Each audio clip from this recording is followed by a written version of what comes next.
And that's another episode of My Next 60 Years, episode 3. Haven't been around for the last week. Let me minimize this. Yeah, we were down in Key Largo, and here's a real good picture of um, Matthew. Turtle swam right by him. That was so fun. It was really great diving. We had a great time. Here's a nice picture of the reef, all the color. Uh, See some of the Christmas tree worms, and yeah, it was just so fun. The whole family had a blast. Here's one of the parrotfish, one of my favorites. And then here's a picture of that big turtle that went by Matthew. Yeah, beautiful guy, isn't he?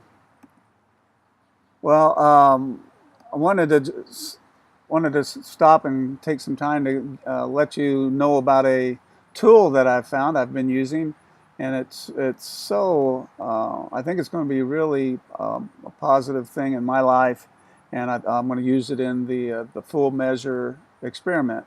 By the way, the beta class is filling up right now, absolutely free for the beta class, full measure experiment. You can find that on my Facebook. But here, if you type in Love 2.0, Love 2.0, and that takes you to the Google search. I want to show you a couple of things on it. Um, so let's see. If you click the second one on this one, of course, what is that? Amazon. Yeah, yeah, they're going to come up. Anyway, you can buy, this is Love 2.0 by Barbara Fredrickson, PhD. Love 2.0, Finding Happiness and Health in Moments of Connection. And it's a real good book. It has a lot of good um, a lot of good information, a lot of good practices that you can implement right now. And what I wanted to show you is she's got a website, and if you know, underneath that search, Love 2.0, this is Love 2.0 Positivity Resonance. If you notice, I've got it right up here in my bookmarks. This is a tool that you can go to every day and measure your positivity. What she has found in her research is that um, when you compare the moments of positivity emotions and negative emotions in our daily lives, that it takes a ratio of about 3 to 1, 3 to 1 positive to negative, for to us to cross this line that gives us where we thrive, where we have more joy, where we have more happiness, bring more meaning into our lives, more fulfillment. And she's not alone in that. There's other research out there that positive psychology research that has come up with that same conclusion about a 3 to 1 ratio, positive to negative. Well, on her website, this is a free website. There she is, Barbara Fredrickson, Love 2.0. You want to buy the book? Yeah, definitely read it. I've got it on audible.com. And so you look at the tools, and there's several tools. I use this one right here, the positivity self-test. And so if you click on that positivity self-test, she has several questions. Says the instructions are, how have you felt in the past day? Look back over the past day from this time yesterday to up right now. Using a scale of 0 to 4 below, indicate the greatest degree you have experienced of each of the following feelings. And it measures this, gives us this ratio of positive feelings to negative feelings. And you look at this, 0's not at all, 1's a little bit, all the way up to quite a bit and extremely. And look at some of the questions. It's, what's the most angry, irritated noise you felt? A little bit, none at all. What's the most disgust, distaste, revulsion you felt? And then, some of the positive ones. What is the most grateful, appreciative, and thankful you felt? What is the most hopeful, optimistic, and encouraged you felt? Anyway, you take this, you submit it, and it gives you your ratio for the day. I'll look at my personal graph here. And then you can graph it over time. So you can see My first week, the green is the positivity, and then the darker black or brown is the negativity, and then here's your ratio. As you can see, my ratio started off at 1.3. And by the big spoiler alert, once you take this, you may not, the self-awareness sometimes is a slap in the face. It's not just a pat on the back. And I kind of got a slap in the face because I always considered myself an optimist. And I think I've been more of a closet optimist. Understanding optimism or anything, understanding something is not the same as doing.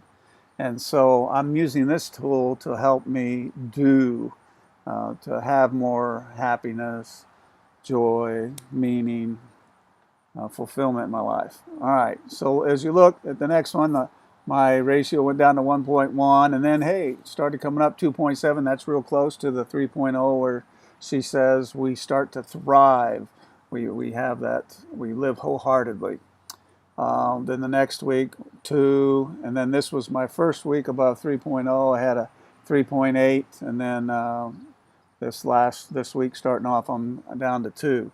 So, but it's such a good self-awareness tool. It helps you start looking for those moments, those opportunities where you can embrace those moments of joy, happiness, those connections. It's all about connections with other people. If you look at the daily, this is my daily graphs, and you can see that my baseline of positivity is kind of leveled out. Kind of got, I went up to a higher, went to about 10, but that negative portion keeps pulling it back. It's that foreboding joy. That we can't get too excited, can't have too much joy because we know, the next day it's just going to kick us in the butt again, and we're going to be down. And so, as Brene Brown in her books, let's say, The Power of Vulnerability. Brene Brown, The Power of Vulnerability states, that many of us live a disappointed life, right? We won't let ourselves get too excited or too depressed. It's just kind of, hey, we know things are not going to work out all the time. And so we live disappointed rather than feel disappointed. We don't want to feel that disappointment.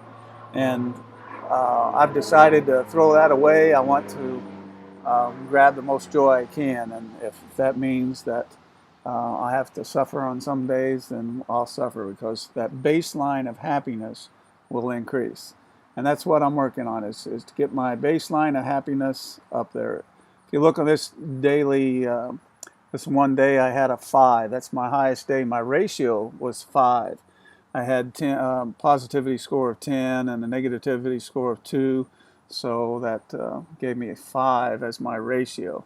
That's the highest I've had, and you can kind of tell in my weekly, but look at that. It's a trending up, just a little bit trending up. So I'm going to keep working on it. How about you?